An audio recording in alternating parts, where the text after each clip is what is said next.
Dr. R.J. Rushdoony, RR161DK208, Contemporary Education. From the Easy Chair, excellent colloquies on various subjects. This is R.J. Rushdoony, Easy Chair number 320, August 3, 1994.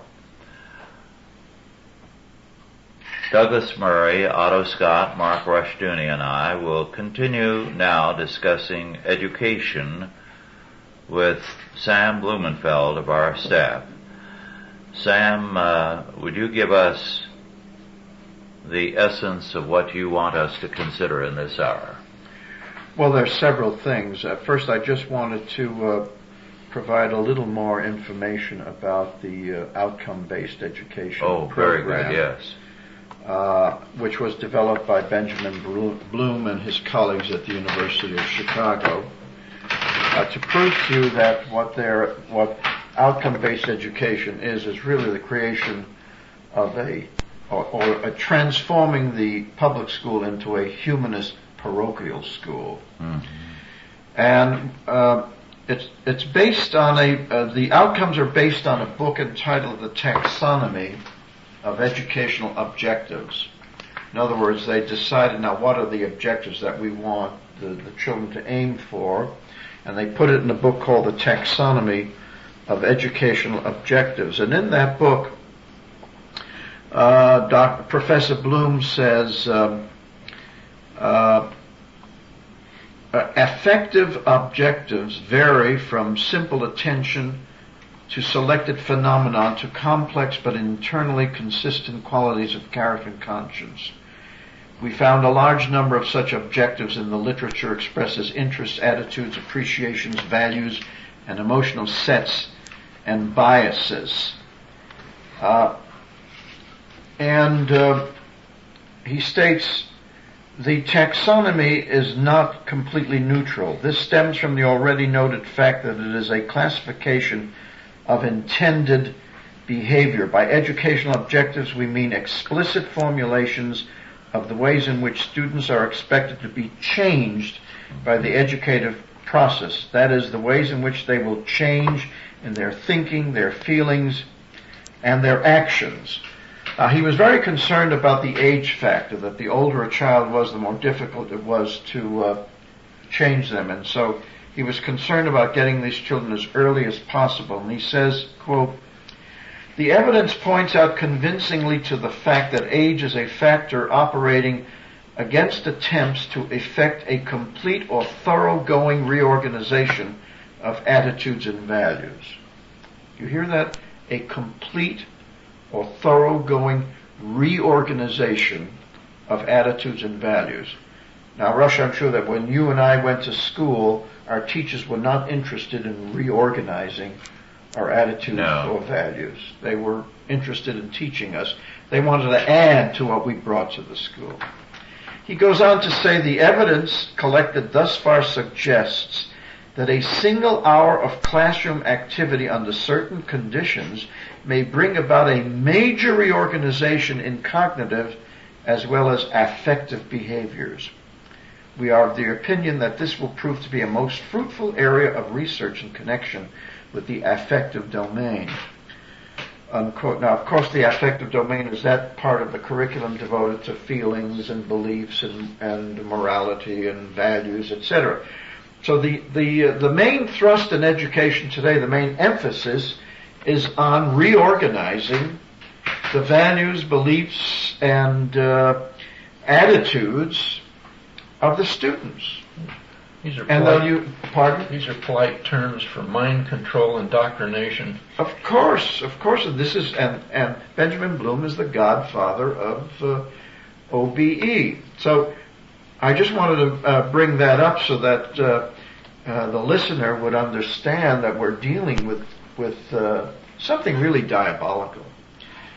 This taking of children and of trying to reorganize their values and of using techniques that can bring this about in a single hour of classroom activity. Now, I often bring up as an example a youngster in Michigan who was an 8-year-old in the second grade who was shown in his classroom a film on suicide. Mm-hmm. And the next night, he hanged himself in his home. Now there's an example of 1 hour of classroom activity that produced that kind of a result. Well, he was not only reorganized, he was directed. It brings you back to the New Soviet Man. Yes. Which they used to advertise as the product that they were going to produce. In the Soviet Union, they were going to produce the New Soviet Man. Well, what they succeeded in doing was breaking people down. They broke people's powers of resistance down when they were children. Yes. It's very easy to break a child's spirit. He doesn't become a self-functioning adult. Yes. Now, the interesting part of this story is that the parents, the mother in particular, Debbie Nalepa, sued the school, sued the teachers, sued the superintendent, sued the principal, sued the makers of this film. And incidentally, the maker was not somebody in a backyard. It was Encyclopedia Britannica made this film. It went to court, and the judge decided that all of these people had freedom of speech, and therefore they could not be prosecuted. And the case was thrown out. So in other words, these people have no accountability. They can show anything they want to the children. They can corrupt them. They can destroy them, literally destroy them, as they did this youngster. And they're accountable to nobody. They're no responsibility. Whatever happened to the judicial prohibition against yelling fire in a crowded theater? Well, that was just a comment by Holmes. France has something they call the intellectual author of the crime. Yes. In French law, you are not put on trial until your guilt is already determined. There's first a complete examination of all the background and everything else, and when they finally determine that you're guilty, they bring you to trial. And in the trial, your defense attorney presents mitigating factors. That's what the trial is about.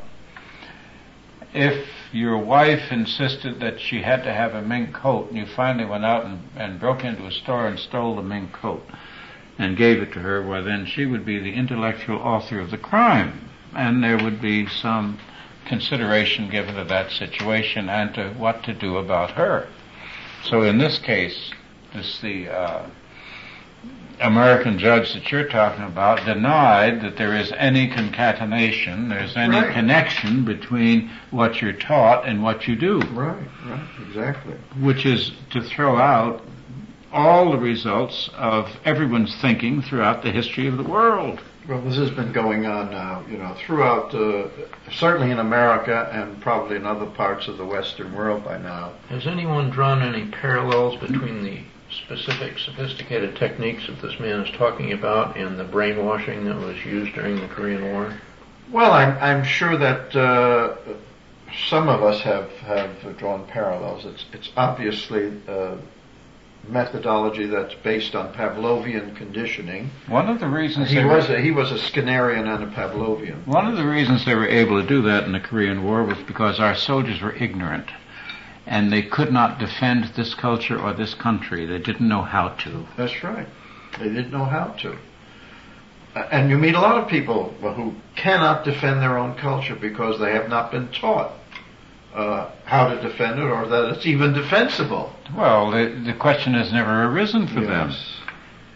But in any case, so what do we do about it, You have this, there are people who think that vouchers are going to solve the problem.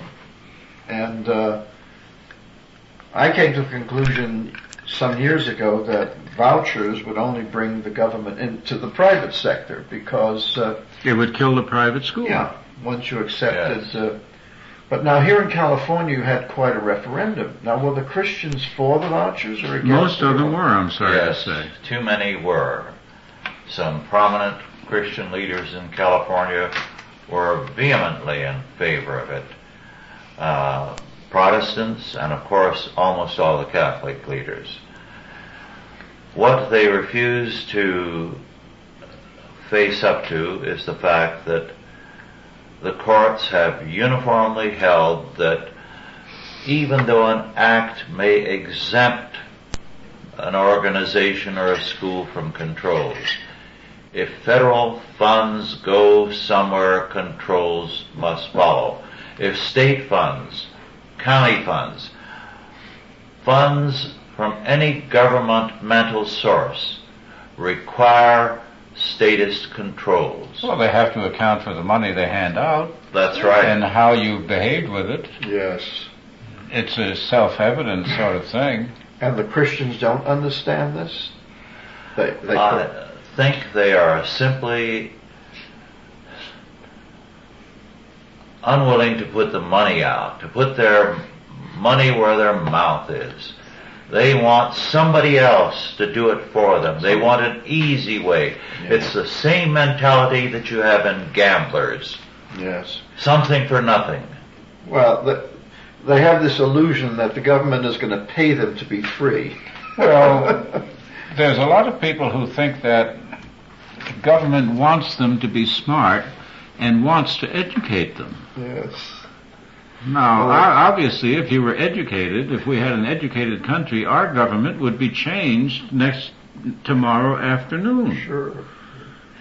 Well, I mean, there you have, so vouchers are not going to work, and yet I think some conservatives react to vouchers as a knee-jerk. We talk of knee-jerk liberals.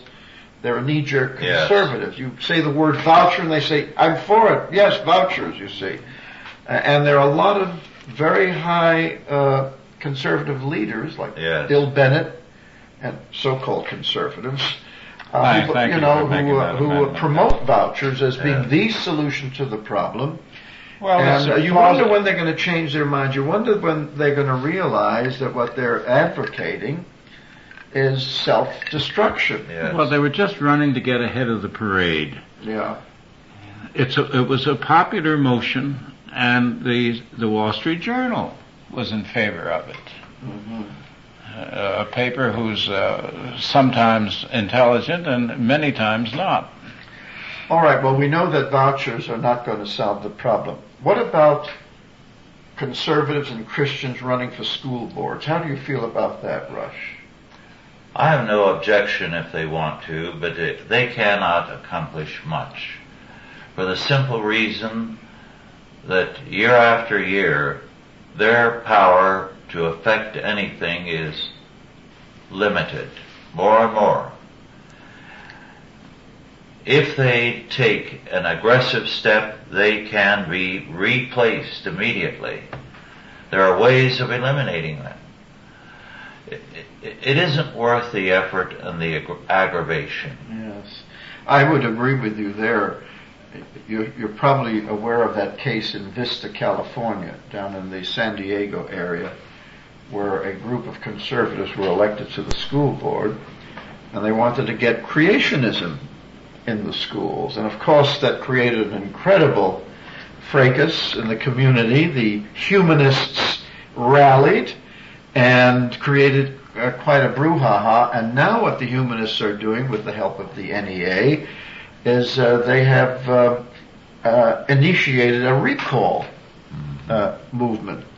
And they've gotten enough signatures, so now it's going to be on the ballot, this recall. I mean, you see, it's interesting that when a conservative gets on a local school board, it becomes national news. Well, coast to coast. Time magazine, it's on the 6 o'clock news. Well, haven't you heard the diatribes against the Christian right sneaking its way into public office? By stealth. Yes.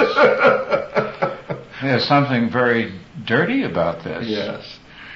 But so there you have Christians who go to all the trouble to get on the school boards thinking that they're going to change things in the public school, and yet don't they realize that the entire premise of public education is totally wrong, that it's a government system, that it's corrupt, that it's statist, that it's anti-Christian to the core? No, they don't realize that school teachers are government officials. You know, if we could go about it a different way, if we tried to enact a law that forced them to wear a uniform, maybe we could make the point. Well, what I generally advise Christians to do is I tell them not to bother to run for school boards. I tell them to run for the legislature. I said that's where policy is made. And I would assume that that's the wiser thing to do. If you're going to spend your time and your money running for something, run for the state legislature, because that's where the policies are made, that's where the budgets are made, that's where the laws are made. School boards, as Rush says, are powerless. Local school boards are only carrying out state directives. That's it. States are carrying out federal directives. Yes. They're simply facilitators. Yes. Well, you know, the Europeans are not, by and large, as Christian as we are, as a country. On the other hand, those that are Christian in Europe are apt to be more sophisticated than American Christians. And they set up the Christian Democratic Party in all these countries, in Germany, in France, and so forth, which just by the fact that it's a political party and a faction prevents their opponents from attacking Christianity or Christians in politics. The Christians in the United States, for some reason or another, have seemed to have abandoned their constitutional right to do so. Well, that's become part of the problem. Yes. The abandonment of our own rights to assert ourselves in the culture. That's right. The culture has been taken over by the humanists. They've used the Gramscian technique of what they call cultural hegemony to destroy Christianity, destroy this country by taking over the cultural institutions, the art world, the music world, the universities, and all of these institutions are now in their hands. Well, there's so many games going on out there. There's so many Trojan horses on the field all the time that parents of kids are buffaloed. I mean, a lot of people just simply don't know what to do. They don't know that there's a problem. Vouchers was a Trojan horse for government control. Yes. Bill Bennett is a Trojan horse. Incidentally, do you think they're going to try that voucher thing again in California? They never stop. They'll keep trying it. They never stop. The one thing that's true about the left is that they never give up. Well, I mean, they'll never give up opposing vouchers, but when are Christians going to learn that? Well, the Christians have to learn not to give up, because the other side is going to bring the vouchers up again. Yeah. Well, no, the Christians I'm afraid the Christians are going to bring it up. Well, the Christians will bring it up again, and we don't need vouchers. Of course we don't. The other side doesn't want vouchers, but you see, the idea that we want the same thing that the NEA wants, the idea we oppose the same thing that the NEA opposes. The NEA opposes vouchers, but then Christians should also oppose it, but for different reasons. Well, what vouchers will do is this. They will shut down Christian schools unless those schools take the money, which means they will then be state-controlled. They'll be part of it. And what is the school that is going to resist that do? Yes. If a parent can get a voucher for $2,500 to go to a state-approved school, why would they bother to cough up $2,000 or $1,500 a year to pay for their child in an independent Christian school? Yes. Well, if the NEA was smart, it would propose vouchers itself. But they're afraid of any threat to their monopoly, anything that would upset the stability of what they have. Their first reaction is X number of students will leave the public schools for these private schools, which basically have their faculty set. X number of teaching jobs are going to be lost in the public schools over the next few years. So it's immediate jobs. Yeah, yeah. But in the long run, it would be the end of their opposition. A lot Yes. of Christians were buffaloed in California by the provision that said there were provisions in this bill which says this cannot lead to state regulation of the schools that receive the vouchers. Okay, and that was very clear. The problem with that being is even in California it was a initiative which would have made it part of our Constitution. That could be thrown out. A part of that could have been thrown out by a court. Exactly. Right? And then we have vouchers with controls. Exactly. They also, down the road, if it had passed, the NEA would have probably proposed another initiative saying, well, don't you think we should have some kind of control on the use of these public funds by these rogue schools? And they started using terms like anybody can start a school under this and get public money. And crackpots and cults will start their own school. Yes. And it would have been very easy for the controls to follow. It wouldn't have taken very long. It could have happened within weeks. Yes. All it would have taken is a court decision saying that part of it is not constitutional. Yeah. The camel's nose.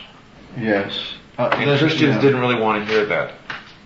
That's unfortunate. Well, I'll tell you, the fault lies with Christian leadership, that they are leading the flocks in the wrong direction. And I'm talking about very prominent Christian leaders, Yes.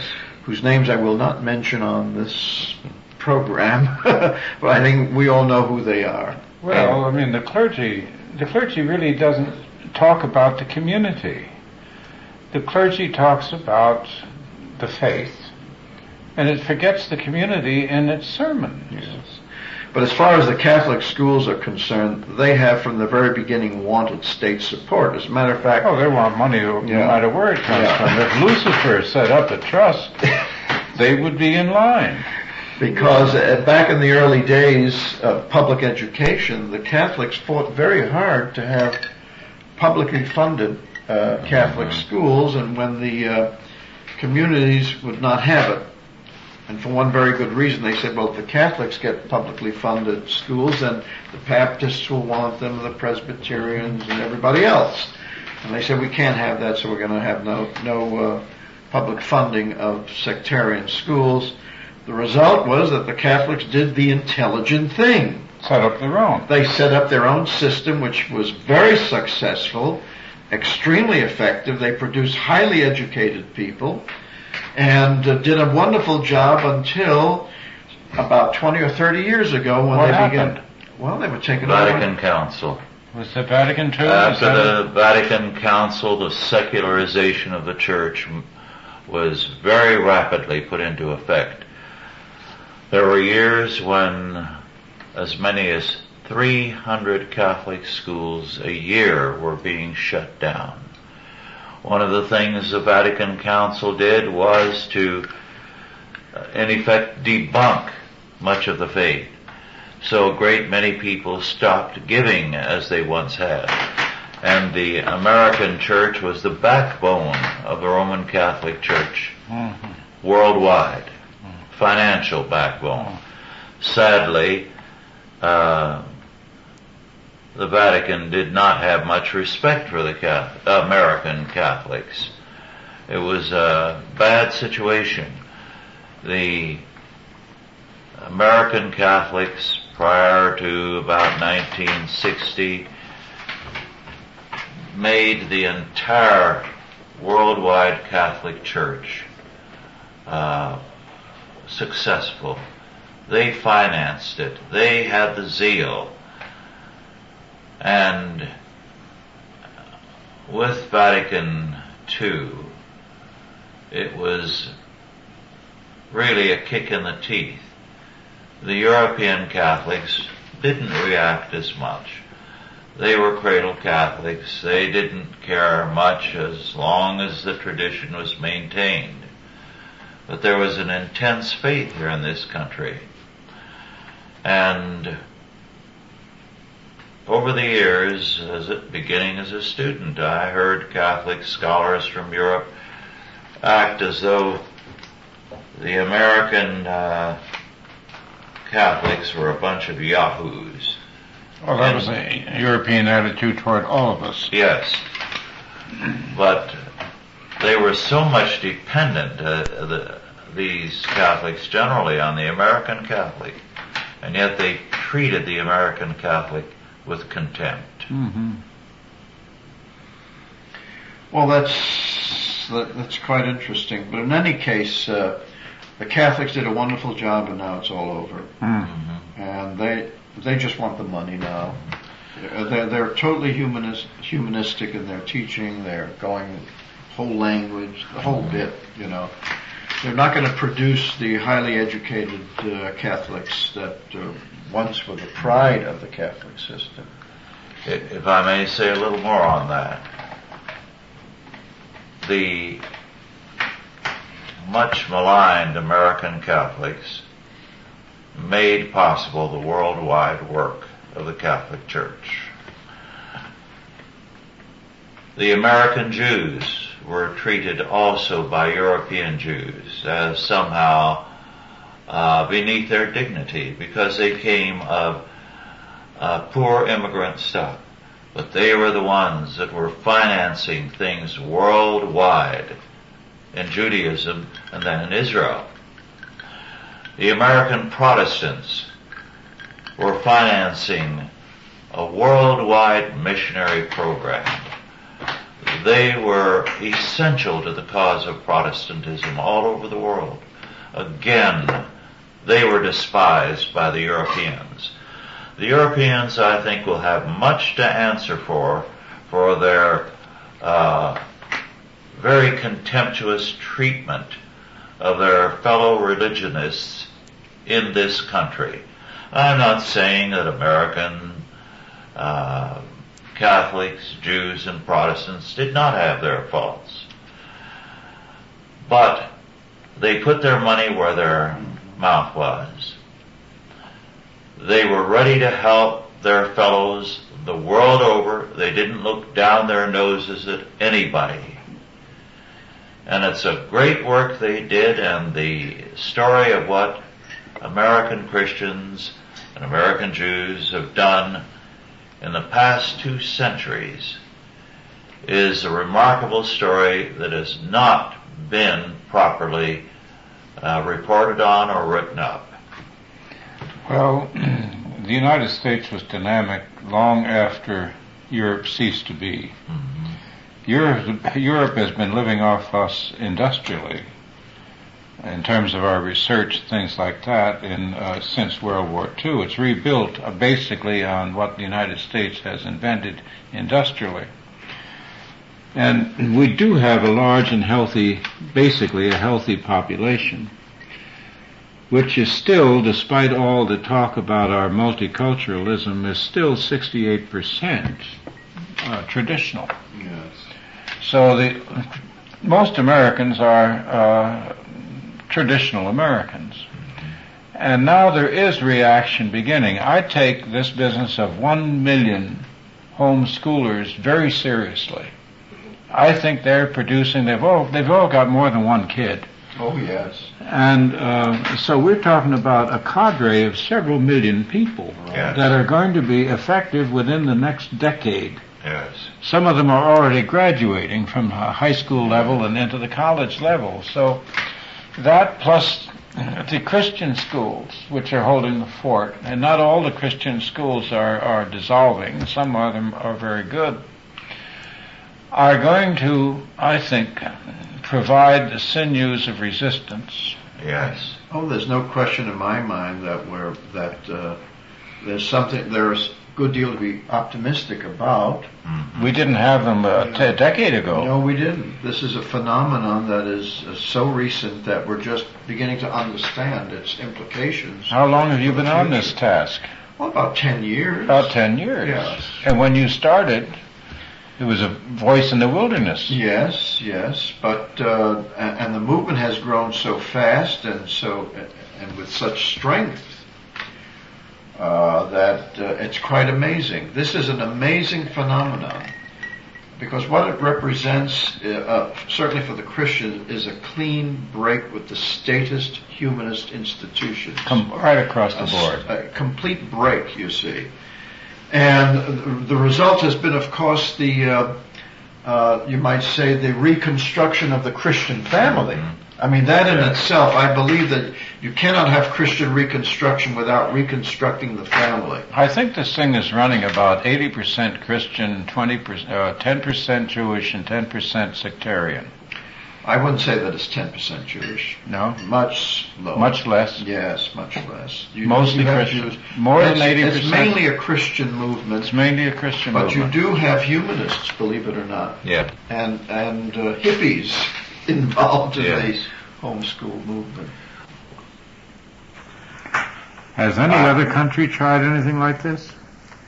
You mean homeschooling? Yes. Well, the American homeschool movement has had a considerable impact abroad, particularly in Australia, which usually takes its cue from Australian conservatives, take their cue from American conservatives. Christian schools also have sprung up in the past decade abroad in countries where they did not exist before.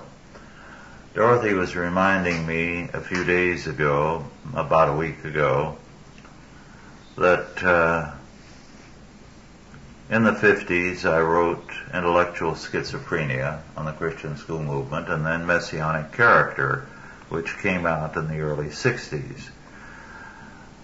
Of course, she did a lot of the typing for Messianic Character of American Education, as I would go to the Stanford Library and bring back stacks of books or get them out of the state library in Sacramento. And she thought all the work I was doing, writing, was very interesting, but while she didn't say anything at the time, she felt it was futile because the state schools were triumphant. All the parochial schools, Catholic and Protestant, were just a drop in the bucket as compared to the total percentage of number of students in the country. And yet, look what's happened since that time. It is now a movement that frightens the state educators. In the 50s and 60s, the state educators treated the Christian school movement as a curiosity, not a threat. They were ready to give a kind of patronizing pat in the head to these schools to prove how tolerant they were, because it would never be a threat. And then suddenly they found they were growing by leaps and bounds, and their tolerance suddenly dissipated. They began to be very hostile, and the court cases began to come up, because suddenly the movement was taking off. Well, yes, I remember. I know, Rush, that you've testified in many of these cases, homeschooling cases particularly, which is an indication of the concern that the state has had. And basically, we've pretty much won. Yes. In other words, parents have asserted their right to educate their own children as they see fit, which is a God-given right. Deuteronomy, commands parents to educate their own children. The areas where Christian schools and homeschools lost were essentially the Plains states. Kansas, Nebraska, Iowa. More to the north, although Kansas was not too good, but Nebraska, Iowa, the Dakotas, Right. because that area was settled last of all. It was settled by Germans and Scandinavians, Lutherans and Catholics. It's really the Bible Belt, and yet they brought over with them their Scandinavian and German socialism. And to them it is unthinkable to take education out of the hands of the state. So the hostility there has been intense. The Northeast, New England, was really the last area where Christian schools took off. Before them, it was the South. Most people assumed that the South led off because of antipathy to integration. And that's a myth. No, that'd be more like antipathy to Washington. The Citizens Council schools were started all over the South as a reaction to integration in the 60s, and they died. There wasn't the religious faith. Yes. And they were a flash in the pan. Since then, a great many schools have started throughout the South and are integrated and are doing very, very well. But it was the Midwest and the West that led off in the Christian and homeschool movements. Yes. I talked to one pastor from the South, from Mississippi, who brought up an aspect that I hadn't thought of. He said, with all due respect, Dorothy, the influence of women have kept the Christians in the United States from fighting as much as they should. Well, but the interesting thing is that it's the women who, you have these powerful women who've been fighting the state, particularly in Pennsylvania with Anita Hogue and Peg Luxick, and you've got some very fine women who have been I think the homeschool movement has brought the women to the floor. Yes, the mothers. Which wasn't true when it was just a Christian issue. But I'll tell you what's wonderful about the homeschool movement, and it is the fathers who are now taking responsibility for their children's education. And one of the beauties of a homeschool conference is to see all of these young fathers with their children, interested in educating their children. I think you and I were brought up at a time when fathers were distant from their children. Sure. That was left up to the mothers. That's right. See. Yeah. And we barely knew our fathers. Well, we saw him, leaving for the office. Yes, that's right. Coming home late at night, going out early in the morning. Right. That was about it. And we're very respectful around them. That's right. But nowadays, as I say, it's the reconstruction of the Christian family. Isn't that something? And it's a marvelous phenomenon to behold. That's what gives me the great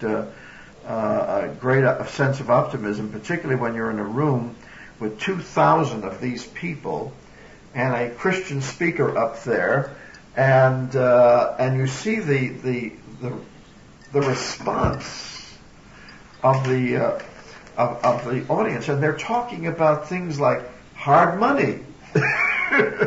They're talking economics. They're talking economic freedom. These people are learning about American history in ways that they never learned in school and would have never learned if there had not been a homeschool movement, because that's the kind of information that is finally getting to these young parents. Well, to go back to the fathers, it wasn't too many years ago that the men worked not 8-hour days, 5 days a week, but long, long hours, 10 and 12 hours, 365 days a week. Dorothy's father worked such hours 365 days a year. The father then was an authority figure. He just laid down the law. He didn't have time for much else. Yes. Well, times have changed. Yeah. Technology and other factors are now involved, and in fact, another great development in the homeschooling movement is the development of home industries, of families, going back to the 19th century, creating little businesses. Yeah. Because you see what's happening in the United States. There are two trends that the computer revolution is producing, and that is privatization and decentralization. Right. In other words, you can live up here in Vallecito and have instant access to the Library of Congress, to the New York Times, whatever you want today with modems and computers and CD-ROMs. You can contact any stock market in the world that you want with your telephone. And that has given people an independence now from the centers. You are beginning to get newspapers that will take subscribers to their computer service news. Yes. The San Jose Mercury, I believe, was the first in the state of California. And what's going to come out is customized newspapers. You say, I want all news on Europe. Yes. And they will gather articles, and you can print that up, that specializes on news of Europe, or news on South America, or if you want sports, they'll give you nothing but sports, and they'll customize your own newspaper from various sources. That's terrific. Well, as a matter of fact, I was visiting a lawyer friend in the Detroit area recently, and she showed me her CD-ROM, apparatus there, her computer. Her entire law library is in 3 little discs, 3 little CDs. And she has one room, a conference room, which has a wall of books. And that's used just as a backdrop for news conferences so that the press will know that it's a law office. But she also has the Washington Times on a CD disc so that she could call up any story she wants. All she has to do is type in the particular subject, like homeschooling. And that CD-ROM, a computer will locate every single story in the Washington Times during that period of time on the homeschooling movement, and then she can print out any story that she wants, you see. So that's an incredible advance in technology that's going to be available to every home, you see. If you can afford that equipment, you can have unlimited access to information and knowledge in the world. Well, the diversity now is so much more than it was before. The world is larger. Our mental world is larger. And we've gone into this before. God has given us the instruments for a new reformation. Yes, that's for sure. That's for sure.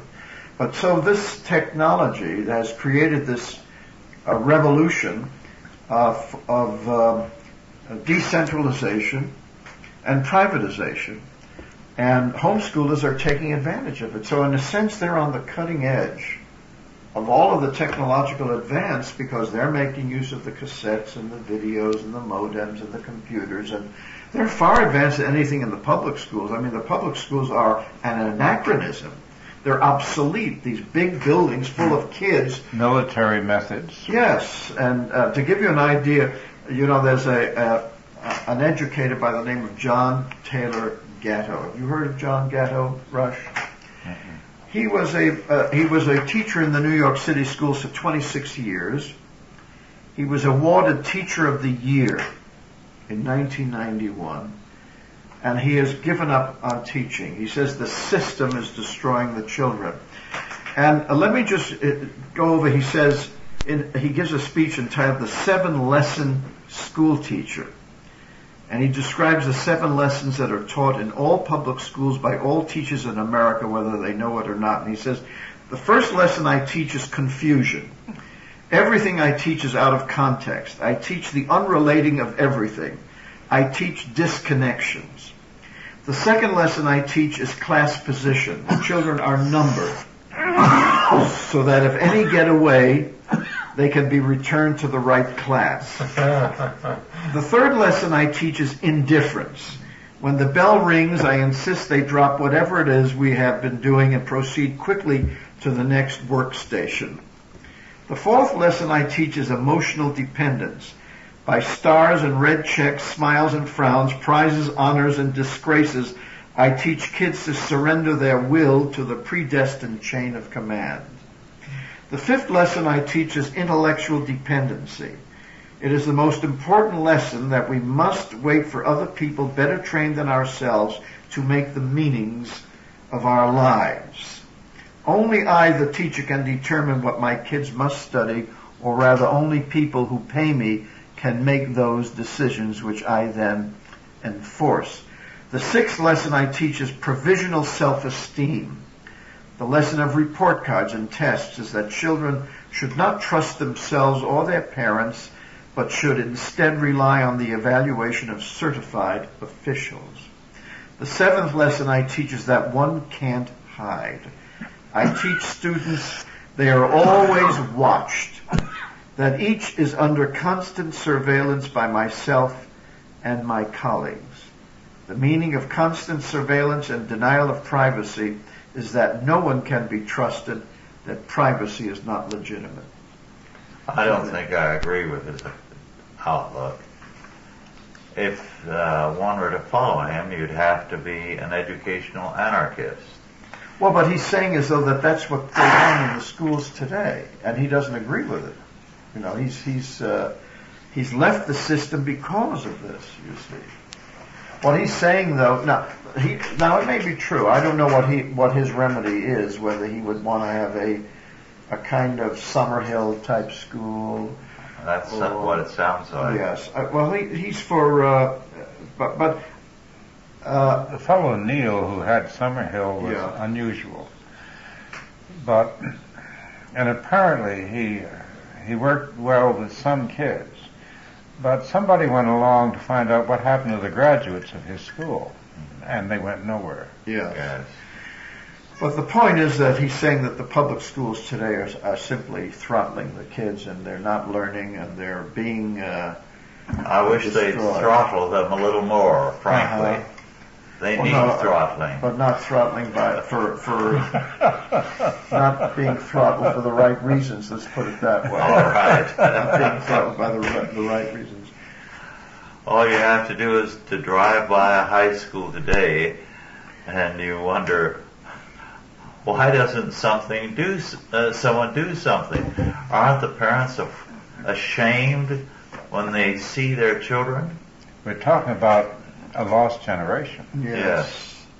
And we're talking about parents who really trust the educators, but there's also a very large group of indifferent parents. I think that's the problem, because the parents who are concerned are those who are protesting, those who are taking their kids out of the schools, those who are homeschooling, those who are putting them in Christian schools. But then you've got an awful lot of parents who don't care.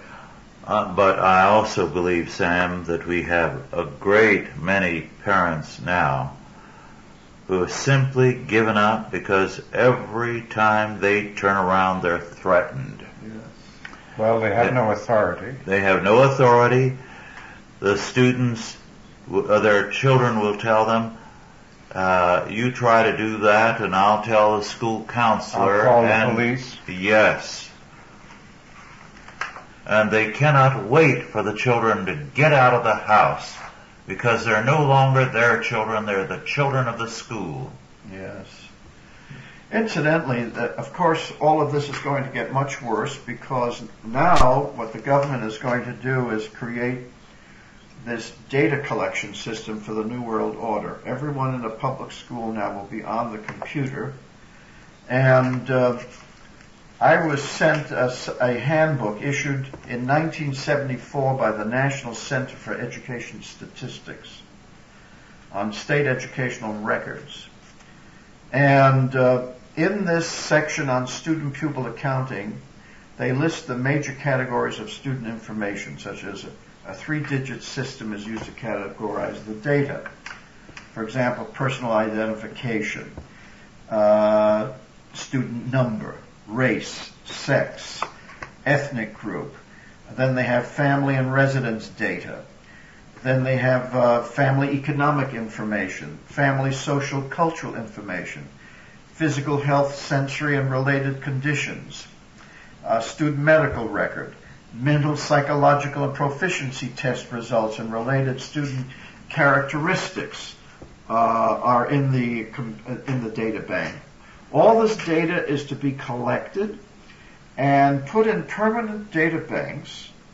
Now, what's the point of having all this information? Why do they want this? Why do they need it? Well, I ask you, why do Well, they need it? for one thing, people change. You can assess me or you or anyone else at a certain age and you are this. Right. Assess that same person at another age and that's somebody else. Yes. I look back on myself as a very young man with a great deal of embarrassment. In fact, I don't want to look back. That's right. But you see, this record, this data system will concretize all of that. It'll fix you, and Yes. you're not going to be able to get out of it. Yes, This in is other like words- treating a person of 50 as though he's still the rat that he was when he was 18. Right. And what will happen is that this information will be available to employers, tax collectors, Oh, the that's FBI, terrible. the That's CIA, and terrible, all of because that. it's going to define and limit individuals throughout their life. Well, yes, and this is supposed to be a free society. It's the European dossier brought up to Right. date. Should a free society have a dossier on every single individual from birth onward? No, there are things that's none of the government's business. Then why is it doing that? Why is it doing that? Because it doesn't believe that there's anything should be allowed to the citizen. It wants total control. You know, for example, there's a test that they give to determine whether these kids are, learning. And they have an assessment of citizenship, a behavior reference model incorporating elements related to the psychological notion of threshold is used. I don't know if you know what threshold I is. don't know. But here are the kinds of questions they ask on such an assessment. 57 items measure willingness to exhibit good citizenship in many social situations under a variety of motivating conditions. Now here's a sample situation. Quote, this is for grade 11. There is a secret club at school called the Midnight Artists. They go out late at night and paint funny sayings and pictures on buildings. A student is asked to join the club.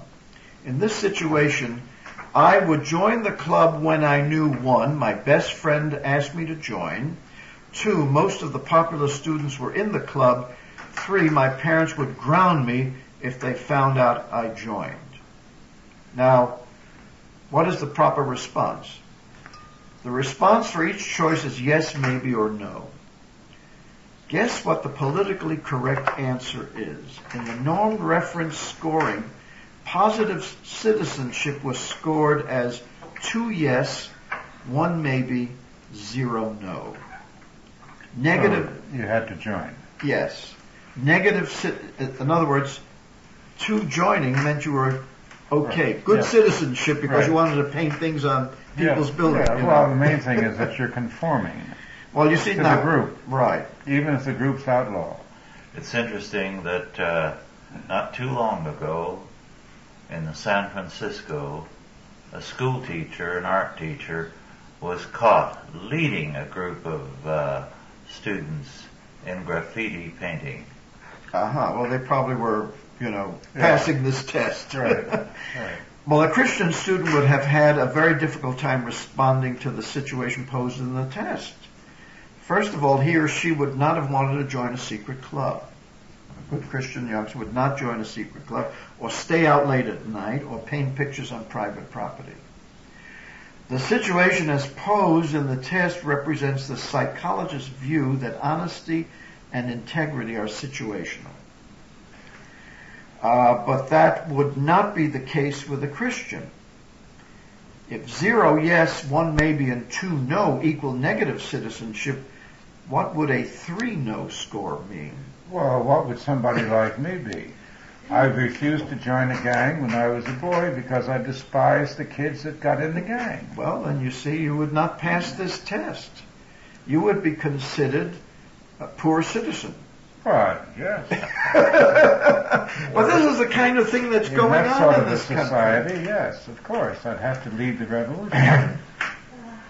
I mean, and things are getting worse. The Carnegie Corporation has launched a plan, for example, to control early childhood education, early childhood development, starting with birth, even pre-birth. Now, this plan was published, it came out, it was a report, one of these big reports, and was in Education Week on April 13th, 1994. Very elaborate report on how we've got to start controlling everybody from birth on. Well, now this was quite an agenda. I don't have the time to quote all of this, but I simply want to tell you what happened next. 7 days later, or less than 7 days later, there was a meeting at the White House about this report. And Hillary Rodham Clinton was the first speaker, and she conceded that it will take uncommon political will and institutional fortitude to fulfill the report's mandate, you see. And then not too many days later, it's voted on in the Senate. Now that's incredible power, to go from a report from a Carnegie, from a private foundation, to the White House and to the Senate. And get it through. In how many days was it? I think I counted the number of days. I couldn't believe that they could do all of that in such a short period of time. But it just shows you how all of this is coordinated. Well, it's a mindset that they share. And of course, they're creating their own opposition. Uh-huh. And they're creating more people in opposition every day. Yes. Let me just read you this opening paragraph of the Education Week's report of April 20th, in which they had this big conference, this White House conference. It says, a Carnegie Corporation of New York report sounding the alarm about a quiet crisis facing the nation's youngest children evoked a loud and emotional outpouring of support from top government, business, health, and education officials at a meeting in Washington, D.C. last week. Have you ever known a bureaucrat who evoked a loud, emotional outpouring of support for anything? No, but I'm very familiar with a White House conference. Some years ago, I got involved with the National Child Labor Committee, Yes. which then, running out of a market for itself, changed itself into a Committee for the Employment of Youth, which I thought was one of the funniest transformations I'd ever seen. Yeah. And the White House conference under the Kennedy administration meant that every participant was screened, so that everyone who appeared was of one mind. Oh, yes. And Well, this is yeah. a feature of the Democratic administrations. Yeah. We've had a series of these administrations. We had Woodrow Wilson, we had Mr. Roosevelt, we had Mr. Kennedy, we had Mr. Johnson. Every single one of them have pushed this country further left. Yes. And every single one of them has dumped on the intervening Republican administration and accused them of every kind of backwardness you can believe in. And we're now going through the throes that'll push us over the cliff. Well, at the bottom of the cliff, there's going to be a bunch of people who were not convinced, who are going to be waiting with clubs. Well, our time is nearly up. Is there a concluding statement you'd like to make, first Sam? of all, I would like to inform the listeners that if they'd like to get any of my newsletters, Yes, please. that they can call my publisher in Boise, Idaho, and his number is 1-208-322-4440. And they can ask for the May 1994 issue if they want this particular report on this Carnegie report that has been enacted into law in this incredible short period of time, and all the other things I've written on OBE and whole language and the rest. Well, thank you, Sam. We very much appreciate your taking this time, and we're grateful for the part you're playing in turning around the educational scene in this country. Well, I want to thank all of you, and it's been a great pleasure as always. Well, thank you all for listening, and God bless you. Authorized by the Chalcedon Foundation. Archived by the Mount Olive Tape Library. Digitized by ChristRules.com.